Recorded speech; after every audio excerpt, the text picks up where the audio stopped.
Então vimos aqui o título, o resumo, já abordamos praticamente todas as informações mais relevantes do artigo e nós partimos agora para os aspectos mais específicos, até porque ele aborda algumas avaliações que são específicas em alguns estados, né? Inclusive traz aqui uma avaliação do Ceará, né, que é o estado onde eu moro, né? Já trabalhei no estado, trabalhei no município de Fortaleza também, no sistema de ensino, já me deparei com todas essas avaliações em larga escala que são abordadas aqui, com exceção, é claro, daquelas que são específicas de estados como São Paulo e Minas Gerais, né? Então, vamos agora para os elementos textuais. Nós temos aqui, pessoal, que além de outros objetivos, as iniciativas de avaliação elas vão se associar a essa promoção da qualidade do ensino. E é justamente para trazer, né, algo que não estava sendo considerado por avaliações anteriores, né, ou avaliações mesmo existentes, né, é que muitos sistemas de ensino, estaduais ou municipais, né, vão elaborar as suas próprias avaliações em larga escala, ok?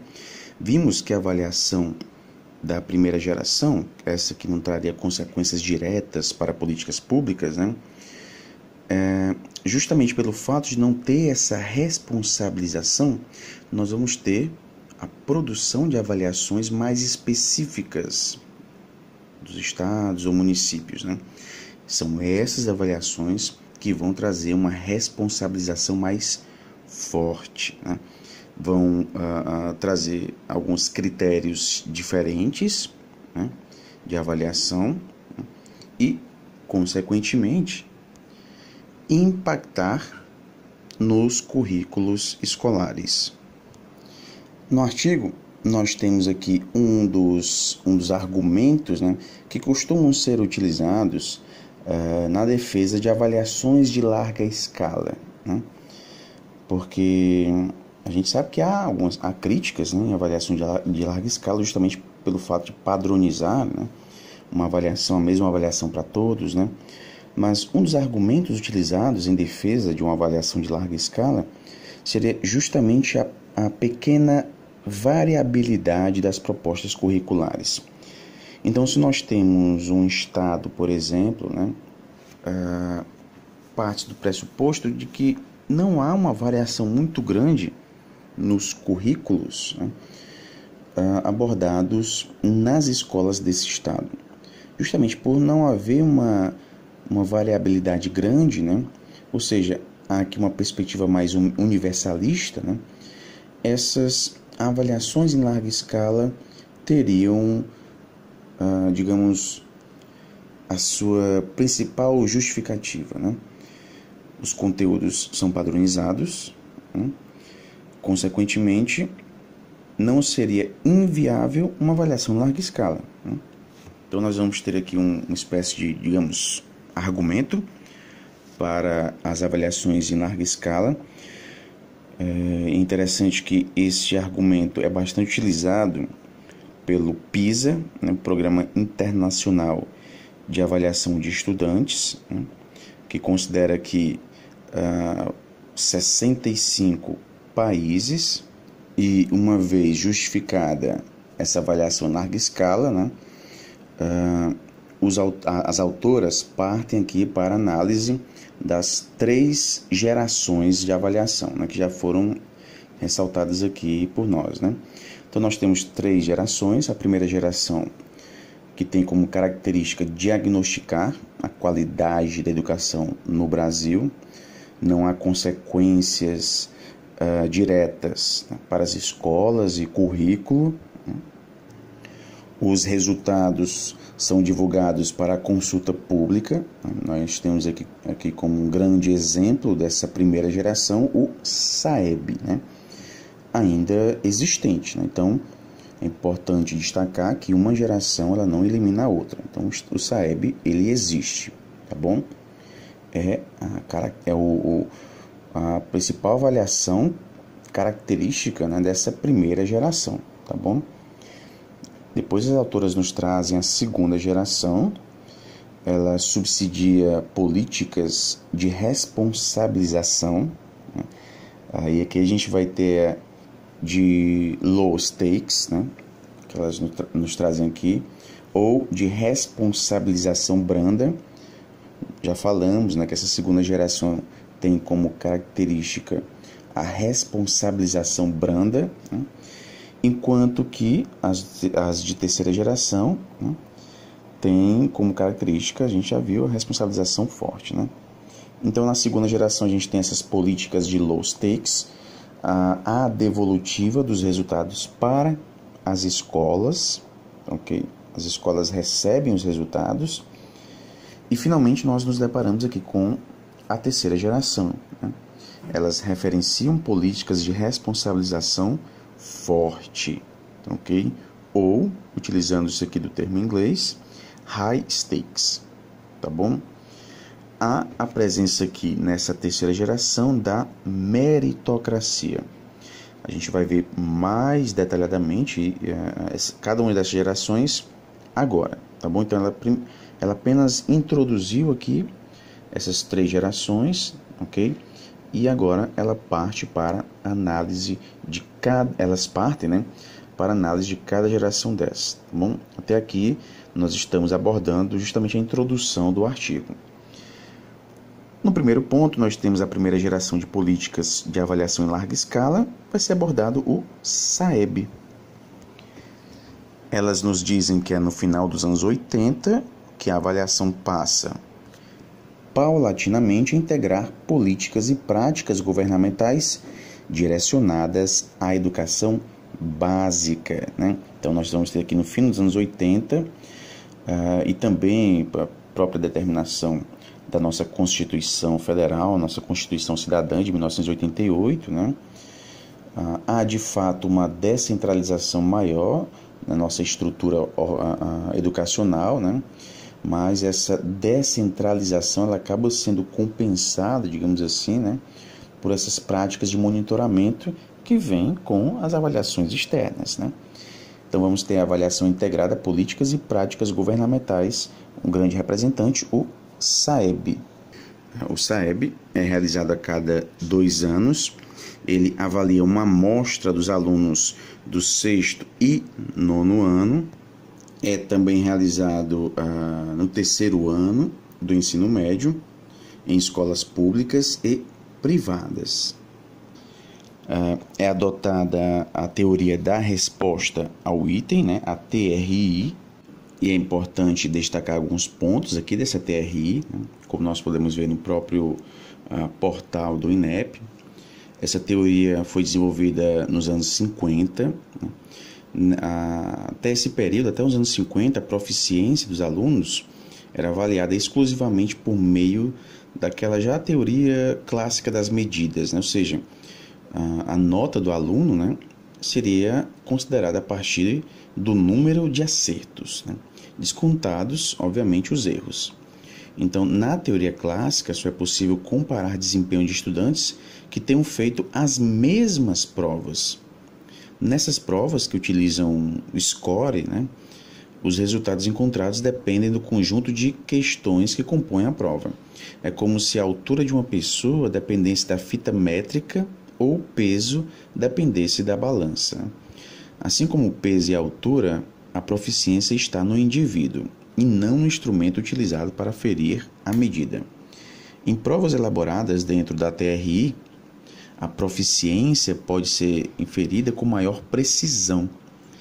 Ou seja, se uma mesma pessoa se submete a 2 provas diferentes, desde que as provas sejam elaboradas com padrões exigidos de qualidade, ela obterá a mesma nota. Ou seja, o conhecimento está no indivíduo, não no instrumento de medida. Não há, portanto, quando se utiliza a TRI, prova fácil ou difícil. Uma das grandes vantagens da TRI sobre a teoria clássica, né, essa que nos traz a nota baseada na quantidade de acertos, né, é que a TRI ela permite a comparação entre as populações, desde que submetidas às provas, né, a provas que tenham alguns itens comuns ou ainda a comparação entre indivíduos da mesma população que tenham sido submetidos a provas totalmente diferentes. Até 2008, a prova do Enem era um bom instrumento de comparação em cada edição, mas as notas não eram comparáveis nas diferentes edições. Até mesmo um acerto casual, o chamado chute, né? Ele está previsto na TRI, né? A TRI nos traz a previsão desse chute, né? Tomando como exemplo uma prova do Enem de 45 questões que permitem acerto casual, né? Se duas pessoas acertarem 20 questões, se não forem as mesmas 20 questões, né? Dificilmente elas terão a mesma nota, né? Considerando a teoria clássica, né, elas teriam a mesma nota, né? A mesma quantidade de questões, então a mesma nota. Mas se 20 pessoas, se duas pessoas acertam 20 questões e são questões diferentes, né?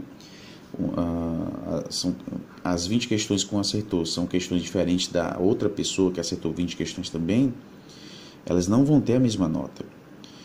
Não porque uma questão tenha um peso maior do que a outra, mas porque o sistema está montado de forma que quem acertou itens dentro de um padrão de coerência tenha notas melhores. Por isso, pessoal, que a elaboração de uma boa prova, ela vai exigir esse conhecimento dos parâmetros dos itens. Isso, né, se consegue por meio de pré-testagens de itens em amostras apropriadas de alunos, amostras nas quais há uma estimativa, né, dos parâmetros dos itens em uma mesma escala de proficiência. E assim, né, há o posicionamento desses itens em uma escala de acordo com o nível de proficiência que esses itens exigem. Então, pessoal, só para a gente falar aqui rapidamente, né, da TRI, também não é o nosso objetivo aqui, por isso que a gente está falando de maneira bem resumida nessa teoria de resposta ao item que é adotada, né, por essas avaliações de larga escala, tá bom? Essas avaliações são elaboradas com bases em matrizes de referência, ok? Em matrizes de referência, que são desenhadas a partir de uma síntese daquilo que é comum a diferentes propostas curriculares estaduais, municipais e nacionais, né? Então, há propostas estaduais que são propostas curriculares estaduais que são diferentes de propostas curriculares de outros estados, né? Então, justamente um dos objetivos da realização dessas avaliações específicas desses estados é avaliar justamente essas propostas que são específicas, né? Essas propostas curriculares que são específicas. E também pelo fato de as avaliações de larga escala, como por exemplo, considerando que o SAEB, né, não envolver todos os alunos, todas as escolas, né, ser de base amostral, estados e municípios acabaram sentindo a necessidade de implantar as suas próprias avaliações para atingir todas as escolas. Daí, né, com essa necessidade, é que a gente vai ter a adoção de estados, né, dos seus próprios sistemas de avaliação. É citado aqui o estado de Minas Gerais, que criou o Sistema de Avaliação da Educação Pública, o CIMAV, né, em 1991. O Ceará, que criou o Sistema Permanente de Avaliação da Educação Básica, o SPAES, em 92. E muitas outras iniciativas estaduais e municipais que vêm justamente para suprir essa necessidade, né, de avaliar todos os alunos, todas as escolas, ok? Então, o que a gente vai ter aqui é a coexistência do SAEB com avaliações estaduais, né? E a Prova Brasil, na Prova Brasil inserida aí no SAEB, nós tínhamos essa ênfase na finalidade diagnóstica, né? Uma responsabilização, não havia essa responsabilização. Com essas avaliações desses estados e municípios, né? A gente vai ter uma aproximação maior da segunda e terceira gerações, né? Consequentemente, uma responsabilização maior dos sujeitos envolvidos na educação. E é justamente aqui, né, no próximo ponto, que as autoras vão abordar, né, as avaliações de segunda e terceira gerações. E mudanças no SAEB 2019. A primeira mudança é o fim de uma série de siglas. O SAEB será identificado por cada uma das etapas de ensino avaliadas, reforçando a sua identidade enquanto sistema que avalia as etapas da educação básica. Inclusão da educação infantil dentre as etapas avaliadas, como forma de abranger todo o percurso regular da educação básica. A avaliação da educação infantil não significa a aplicação de testes às crianças da creche e pré-escola, e sim a avaliação das condições de acesso e oferta das instituições de educação infantil.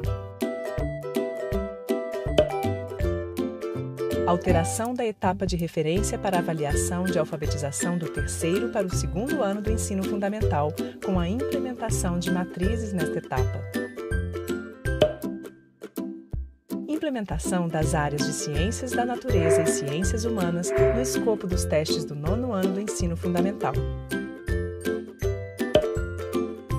O INEP vai aprofundar algumas dimensões da qualidade educacional que extrapolam os testes cognitivos. Isto vai nos permitir o estudo de fatores associados e a construção de novos indicadores de qualidade da educação básica. Pronto! Agora você já sabe o que muda para 2019. Nos vemos em breve!